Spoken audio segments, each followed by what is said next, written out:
Hey y'all, this is episode number 29 and the first episode in the week-long series, Why I Distrust the Government. We're going to be talking about Operation Mockingbird today, what it was, how it got exposed, and how it's relatable or applicable to 2019. If you're in the Austin area and you're looking to have your TV mounted on the wall, your sound system upgraded, or your anything done to your entertainment system, please reach out to Bat City TV. Let them know that the Sovereign Individual Podcast sent you, and you will receive a discount. Thank you once again to Flavor Aid for creating the intro music you're about to hear. Their EP, All My Life, is available on Spotify and wherever you stream music, so please go check that out and enjoy it, and please enjoy this episode.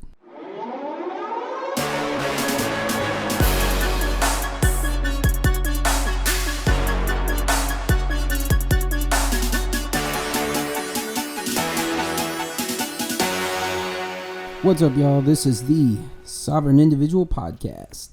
I'm your host, Eric Guerra. Thank you once again for joining me today. I really do appreciate it. If you're liking what you're hearing so far, please subscribe, rate, and review the show, and share it with anybody that you think might be interested in listening. Okay, so this is the start of the week that I was telling y'all about. The Why I Distrust the Government is what I'm going to call it.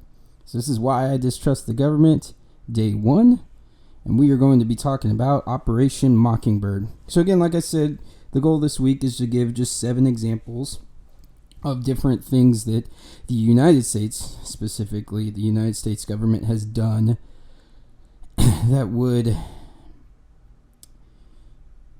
shock, I think, a lot of people and kind of explain why there's no accusation that could be levied against the United States government that I would say, no, that's impossible. They would never do that. There's nothing anymore that could be lobbied against it that I would say no. And now that's not saying that I'm agreeing with every single thing that anybody has ever accused the United States government of doing. However, when somebody comes up with something, I'm not automatically going to discount it when it comes to something the United States government doing. And hopefully by the end of this week, you will at least see why that is the case. I'm not saying you got to jump on board and be like, yeah, I'm going to, not discount anything that people say the government is doing either. But you'll at least be like, okay, I can see why Eric feels that way. I can see why he, after listening to these 7 stories, and these are just ones that we know about. After listening to these 7, I can see why that happened and why he feels that way.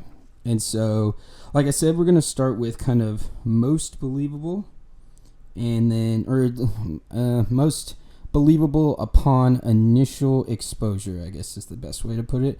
Your first time ever hearing about it, if somebody were to tell you this particular thing is something that the United States government did, you would say, yeah, I could see that. That doesn't seem too far-fetched. Like, that makes sense. I could see them doing that. I don't agree with them doing that, but it's that sounds like something they would do. And then by day 7, so that'll be Sunday, I'm gonna get to the point where it's like you would hear that your initial exposure and just automatically, no, that's impossible. No way, they couldn't do that. They wouldn't do that, would they? And so, we're just going to go. And again, this is kind of biased and based from my perspective as somebody who's hypercritical of the state and hypercritical of the things that it does. So maybe this one today that I'm starting out with doesn't sound like something you would believe right away. Or maybe you're going to be hearing about Operation Mockingbird for the first time right now. And you're going to be like, wow, that sounds really far-fetched. It doesn't sound like something. So I don't know. This is based off of me, but I think this one in particular is going to be easier to grasp, especially just kind of in the climate that existed at the time that this occurred. So let's jump into it. Operation Mockingbird. What is it? What was it? How did it happen? What was going on there? So it was a CIA operation that began in the 1950s, and what they did was they recruited journalists into like a propaganda network, basically.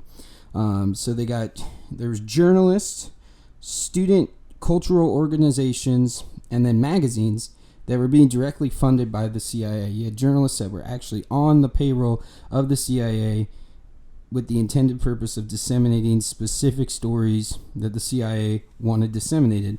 And this operation did eventually spread into foreign media, and there were foreign sources or foreign assets and ways in which to keep track of things that were going on in other countries. And so kind of what, part of what they did was they had, like I said, journalists on the payroll, and they would also blackmail and threaten journalists into basically getting them into the propaganda network, which, if you know anything about the CIA, is par for the course. It's something they do.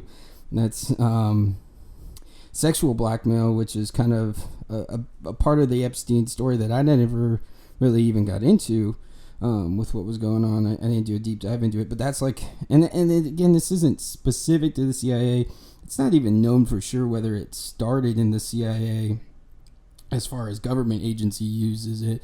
The sexual blackmail is something that, kind of started with the mob back in the day. But it's not, Mossad does this kind of stuff. I'm sure MI6 and MI5 do this kind of stuff as well.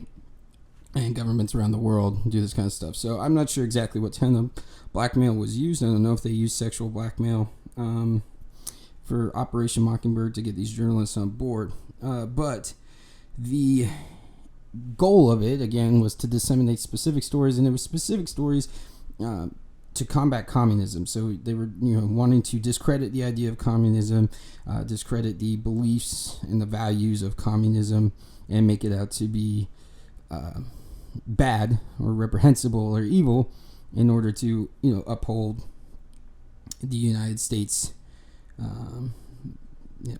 the American dream, capitalism, all that kind of stuff, which is, again, very believable in this, sphere, in this time period of what was going on. We've all heard about the Red Scare. We've heard about McCarthyism. We've heard about how the government operated at this time.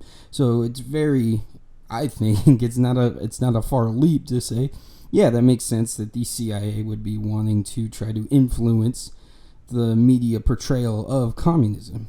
And as, a lover of liberty, I'm not I'm always, how's the best way to put this? I am in favor of the idea of discrediting communism. That's a great thing in my eyes. But obviously this is a very dangerous precedent that was set. And I think it's easy for anybody who is aware, or, who has listened to the show or is aware of the way that I feel. It's easy to see why I am not a fan of this, no matter why, no matter the reason that it was started. So let's talk about how was it exposed. So it was first exposed in 1967 with two different pieces. There was a New York Times article titled, and the title of the article was "A Student Group Concedes It Took Funds from the CIA." So that was the first story that appeared.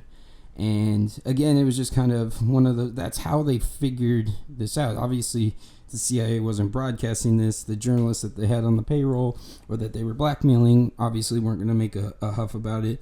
But they were funding student organizations, and so that was how it became exposed that they were looking into the particular organization. I wasn't able to find a whole lot of information about this specific New York Times article, so I'm not sure exactly what student organization they were referring to. There's another one we're about to talk about here in a second. So it was, discovered because of the fact that a student organization was involved. And so then also in 1967, Ramparts magazine reported that the National Student Association received CIA funding. And so, again, it's kind of, I'm not sure if the New York Times was also talking about the National Student Association, or if there was a different student association that they were specifically reporting on that they had discovered were receiving funds from the CIA. So this prompted in the 70s a investigation by Congress. They formed the Church Committee, and then did the investigation. Now, it wasn't until 2007 that we got over 700 pages were released in what was a document dump referred to as the family jewels, and it was a documents related to tactics employed by the CIA during this time period, but it extends obviously, but just kind of different ways and manners in which they would kind of use intimidation or blackmail or all this kind of stuff. And so again, there's over 700 pages released. Now there was only one thing that mentioned Mockingbird specifically, and it did not mention it. It mentioned it as being referred to as Project Mockingbird, not Operation Mockingbird.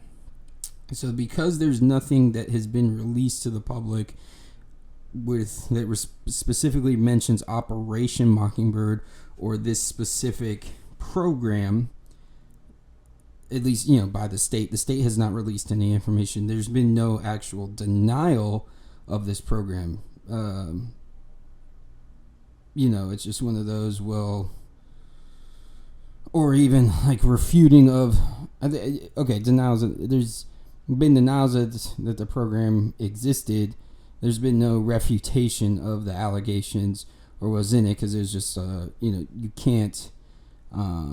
There's nothing that says specific to Operation Mockingbird. So if somebody brings up Operation Mockingbird, it's easy for the CIA to just say, well, that doesn't exist, because there's no way to prove it by that specific definition.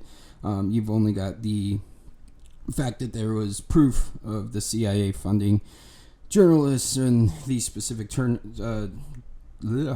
groups back in the 50s. But let's look at what Project Mockingbird was talking about. So Project Mockingbird talks about bugging two Washington-based newsmen. So I'll just read a little bit from it right here. Project Mockingbird, a telephone intercept activity, was conducted between 12 March 1963 and 15 June 1963 and targeted two Washington-based newsmen who, at the time, had been publishing news articles based on and frequently quoting classified materials of this agency and others, including top secret and special intelligence. So basically, the CIA was upset that these particular newsmen were reporting on information and quoting sources and quoting information that was considered top secret and that was coming out of the CIA and other, intelligence-based agencies. I'm assuming, probably the FBI, stuff like that. And so they bugged their phones. And so let's go here. So the intercept connections were installed at the newsman's office and at each of their homes for a total of 3. The connections were established with the assistance of a telephone company official who responded to a personal request by the Director of Security, Colonel Sheffield Edwards, rather. So it talks about his authority for the activity was Mr. John A. McCone, Director of the CIA, Central Intelligence. And then that was coordinated with Attorney General Robert Kennedy and Secretary of Defense Robert McNamara. Well, again, not any of this. None of this is surprising that these individuals were involved. If you're aware of the the Red Scare and the McCarthyism and just kind of the way the CIA operated at the time, a lot of these individuals, not necessarily McNamara and Kennedy and all these, but a lot of these individuals that worked at the CIA were very much part of the the Gulf of Tonkin incident that was used to lie us into the Vietnam War. So this is something that they're kind of used to. This is the way that this organization has always operated and continues to operate. It's shrouded in secrecy. There's not a lot that gets out. The amount of spying that they do is through the roof. Again, this is just stuff that we have been made aware of. There's so much.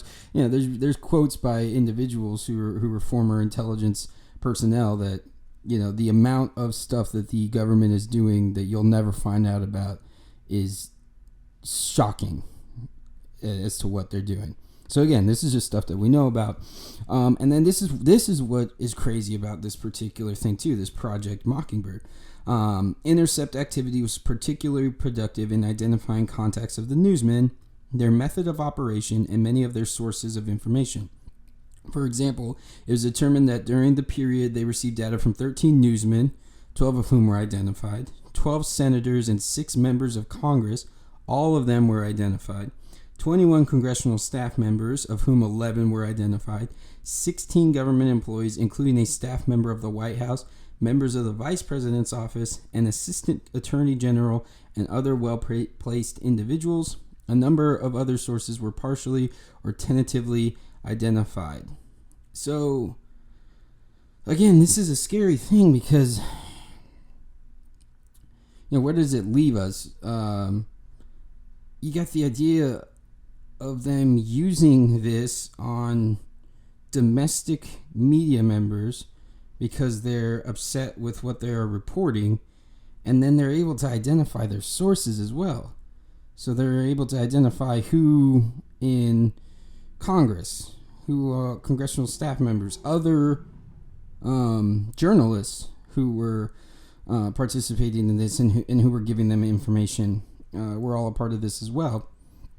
And so it's like that's scary in and of itself, because when you're talking about an entity like the state and a violent entity like the state and how much they hate, you look no further than what's going on with Chelsea Manning and Julian Assange right now to see how, or Edward Snowden, to see the treatment of people who expose what the government is actually doing and the bad things that the state is committing and the atrocities it's committing.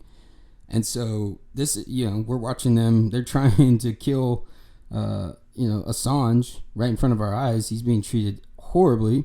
Chelsea Manning continues to be thrown into prison for not, refusing to testify.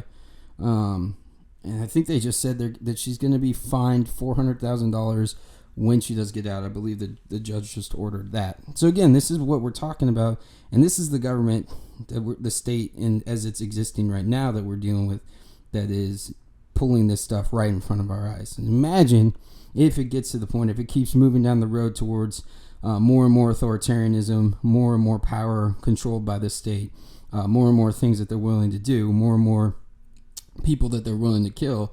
A list like this is basically a death sentence, or at the minimum a gulag sentence, or a prison sentence, a FEMA camp sentence, whatever you want to call it, wherever they're going to throw these people in the event that it eventually goes to that point. So that's why this type of thing is very scary and off-putting. This is the type of thing you hear about coming out of like Russia, like Soviet era Russia at the time that this kind of stuff was going on. This would have been something that, they would have talked about Russia doing and how it was such an awful thing and why Russia was so bad. And then here the CIA is doing it on its own citizens because they're upset with what's being reported. But where does this, so how does this pertain to 2019 specifically? We've got an Operation Mockingbird in order to spread propaganda. And then, you've got the spying of, on a journalist during that time, domestic journalists. So let's talk about what does that look like in 2019? Where does that leave us? So in 2016, the Justice Department determined that FBI agents could impersonate journalists. And so this was born out of a case in which a teenager was sending bomb threats via email to his school, and they weren't able to track down where these emails were emanating from because the kid was using like a proxy server network and kind of workarounds and stuff like that, so that they weren't able to actually track his IP address to where it was actually located. 2016, my guess is he was using a VPN in order to do so. Very very common, very cost efficient. It's not a difficult thing to do. It's pretty user-friendly, pretty easy to set that kind of thing up. And it disguises your IP so that it can't be tracked. Basically, in order to trick this kid, and in order to figure out where he was and where these emails were being sent from, an FBI agent pretended to be a reporter from because this was in Seattle, so I can't remember which specific newspaper it was that he pretended to be a reporter at, but he sent an email to the kid to the email that the email address that these threats were emanating from, and he sent a bunch of links that looked like links to legitimate Seattle Times, maybe. I'm gonna call it Seattle Times. I can't remember exactly what it was. Seattle Times news articles, and they looked legitimate. But what it was, I mean, it was a phishing attack basically, where he clicked on the link, and then they were able to ping his location once he clicked on the link. And so they used that to track the kid down. And then, so this was in 2005? When was that, actually? That's a good question, Eric. You should probably have that more readily available. Let me look that up real quick as to when. Because, like I said, this was in 2016 that the Justice Department deemed it okay for the FBI agent to lie and to pretend to be a journalist. But when was the actual? Okay, so here we go. Let me see. Let me pull this up real quick. No,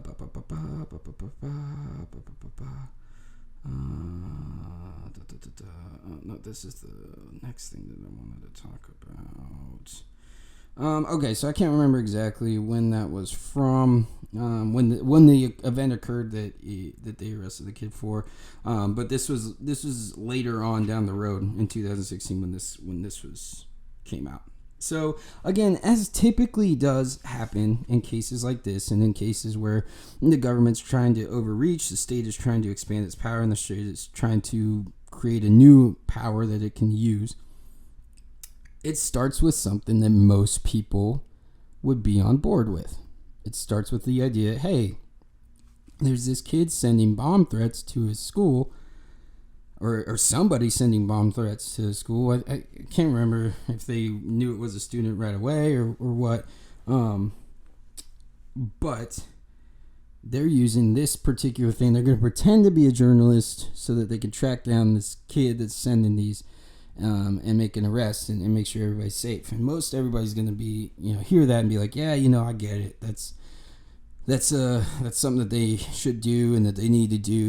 We need to find this kid and make sure he's not actually going to carry out this kind of threat and harm anybody and that kind of stuff. And so it's an easy thing to be like, yeah, okay, that's fine. It's the same thing that happened with the Patriot Act. People were like, yeah, we got attacked. We need to expand the ability for them to prevent this and to be able to, spy on only suspects, only suspected terrorists here at home. People that they think might be bad, and they have to, still get a warrant and all this stuff. But the amount that they're able to spy is greatly increased. And then lo and behold, we have the PRISM scandal and the NSA and the mass collection of data from United States citizens, regardless of whether or not they were considered a suspect or not. So again, it's like I say it all the time. The government's going to abuse any power you give it. The state is going to abuse that power. So you have to be very careful about the powers that you give it, and you especially have to be very careful about any rights that you give up or liberties or freedoms that you give up in the name of safety, because you will not get those back easily. It will probably require revolution in order to get those back. The state is not going to give you freedoms, liberties, or rights back that you gave up to it. And so you have to be especially careful when it comes to something like this.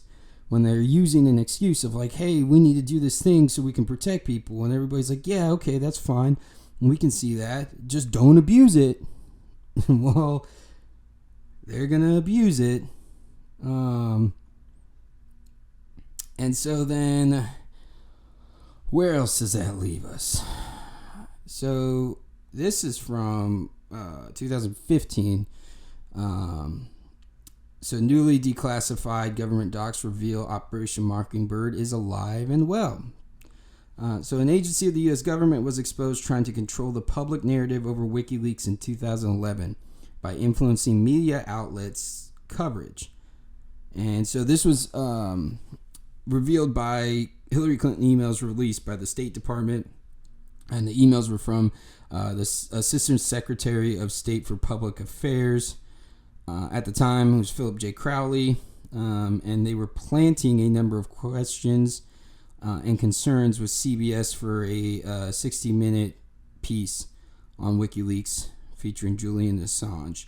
And so it isn't known what questions and concerns were planted, but they were. And so again, this is I would imagine for most people it's not that far-fetched or that outlandish that the government and the state would use media in order to influence and use media in order to spin things a certain way. I mean, let's not forget that every single news organization helped to lie us into the war in Iraq. There was no major news station that was saying, hey, this might not be, are we sure here? What's going on here? Are we positive? This might not be right. Are we really going to go war over this? I mean, probably antiwar.com was like the main, the main opposition, probably one of the only, news sources at the time that was actually legitimately questioning what was going on and the validity of why we were being sold on this war. And so, yeah, it's not out of the question, I believe, for anyone to buy into that this is something that the state would do, and this would be something that the state would be interested in, controlling the narrative through the media, using the media as a mouthpiece, basically, for what the state wants getting out. That's why there's such an attack on alternative forms of media right now, coming out of the corporate media. Because again, so you got the corporate media, and there's multiple different layers as to why they're losing such credibility, deservedly so, and why there's such an unreliable source when it comes to so many of these things. Need look no further than the war in Iraq as proof of that. They're corporate, so they are interested in ratings and money, and what's going to get them that, and not necessarily the truth or legitimate reporting or looking into things any deeper than that or admitting when they're wrong. And then also it's incredibly ezy. They have such a wide reach. They're so popular. They tout how reliable they are and all this other stuff. And but again, they'll never admit when they're wrong. You got Brian Stelter, who does his whole little media watchdog piece that's full of crap, and then never actually goes after legitimate things that they lie about or that they misrepresent or anything like that.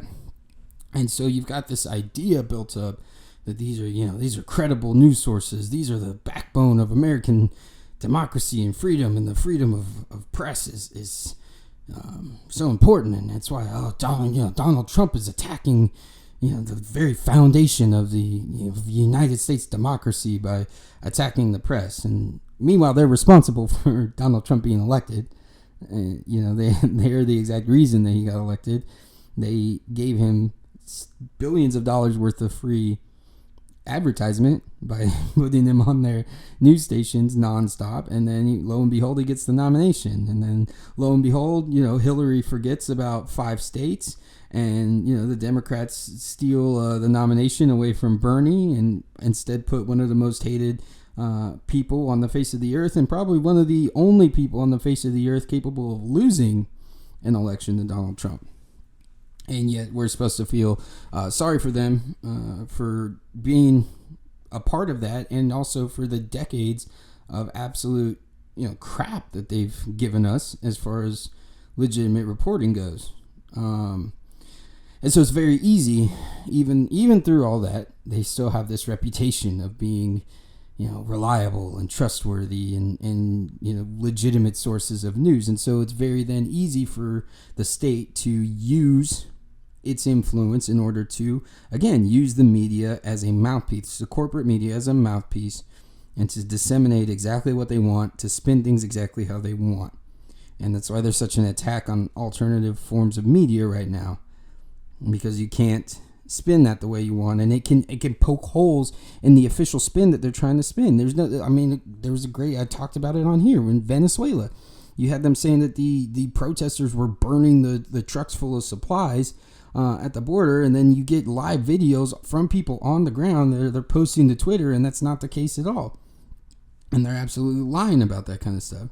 Or you get the evidence that comes out of Syria, where all of the quote-unquote gas attacks that are supposed to have been conducted by the Syrian government against their own people have been proven to not be conducted by the Syrian government. They've turned out to be, some of them were straight up hoaxes, and then like the most recent one that occurred in Duma, it turned out they determined that it could not have fallen from a height that would have suggested it was dropped by a Syrian, the Syrian army, and was instead more likely to have been detonated on the ground there. So again, and like I said then, just what makes sense? Terrorists wanting to draw the West in, and when they've already, when they've lost, or the Syrian army deciding to gas its own people when they've already won.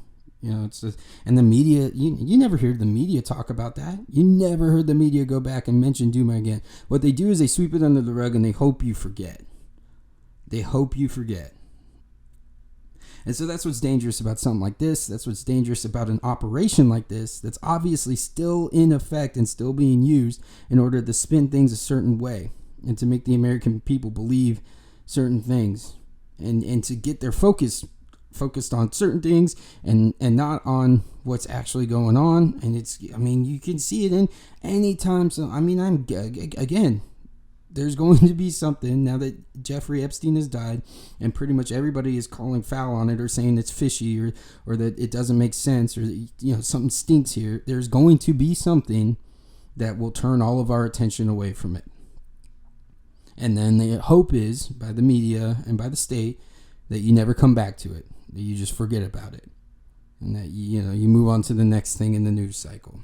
And so that's what's very dangerous about an operation like this, is how they can spin that and how they can use that to their advantage and use that in order to take away rights and to make you believe that these rights should be taken away in the name of freedom, that you should give up these certain liberties because it'll make everybody safer, even though the government is incapable of protecting us and has proven that time and time and time and time again.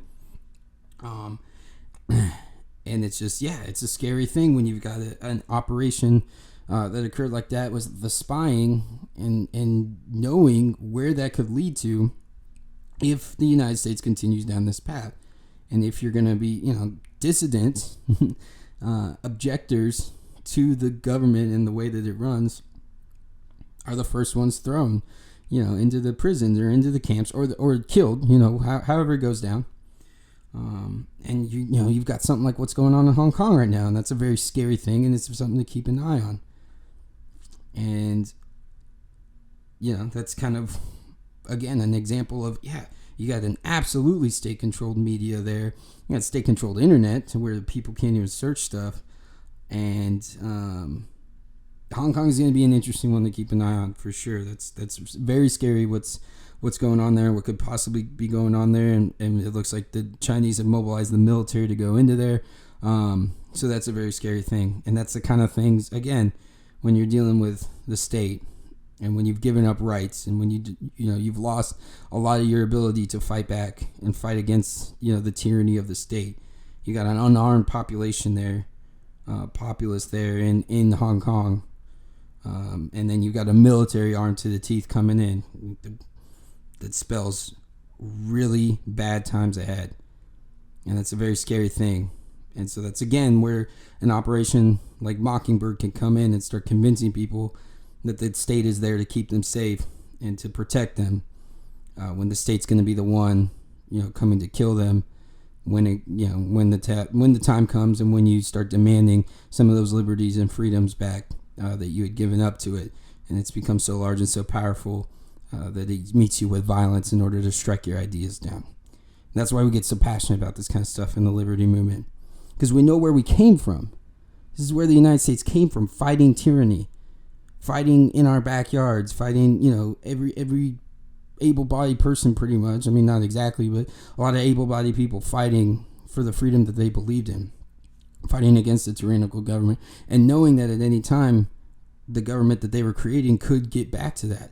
So installing the Bill of Rights and making sure that all these things were to be protected. These were rights that the state could not violate. And lo and behold, through the years, they've violated each and every single one, just a little bit here, just a little bit there, for reasons that they give that are, seem like good reasons at the time, and everybody can get behind. And, the majority of people are like, yeah, that makes sense, as long as they don't abuse it. But they do. And then they reach for a little bit more. And they reach for a little bit more. And they never take so much at once as to really cause a massive pushback or a massive revolution type thing. They just keep taking little bits here and there, little bits here and there, little bits here and there, little bits here and there. And then one day you're going to wake up and you're going to go, what happened?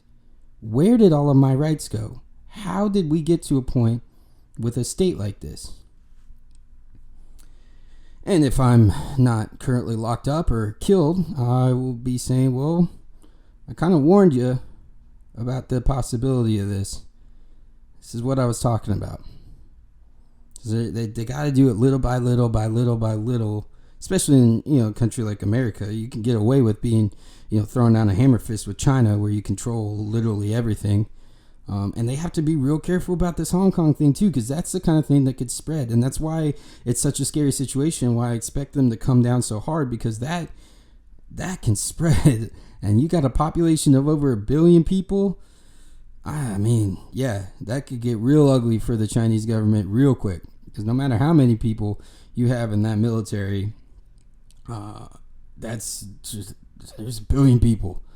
That'll get crazy, and that'll get ugly, and that'll get disgusting. So that's going to be it for this first day of the Why I Don't Trust the State series. So that was Operation Mockingbird for you. Again, hopefully something that you're hearing and you can see conceivably, like, yeah, that makes sense. We were really anti-communist at the time, trying to, stop the spread of communism all over the world. That kind of makes sense that they would do that. But I hope you can also see why it's such a dangerous precedent, why it's dangerous that it's still occurring to this day, and why it's something that we need to be aware of, and why it adds to my distrust of the state. So thanks again for listening. I will be back tomorrow. We're going to cover a different thing that the United States government has done and why it has made me not trust them. So you are a sovereign individual, and thanks once again for listening.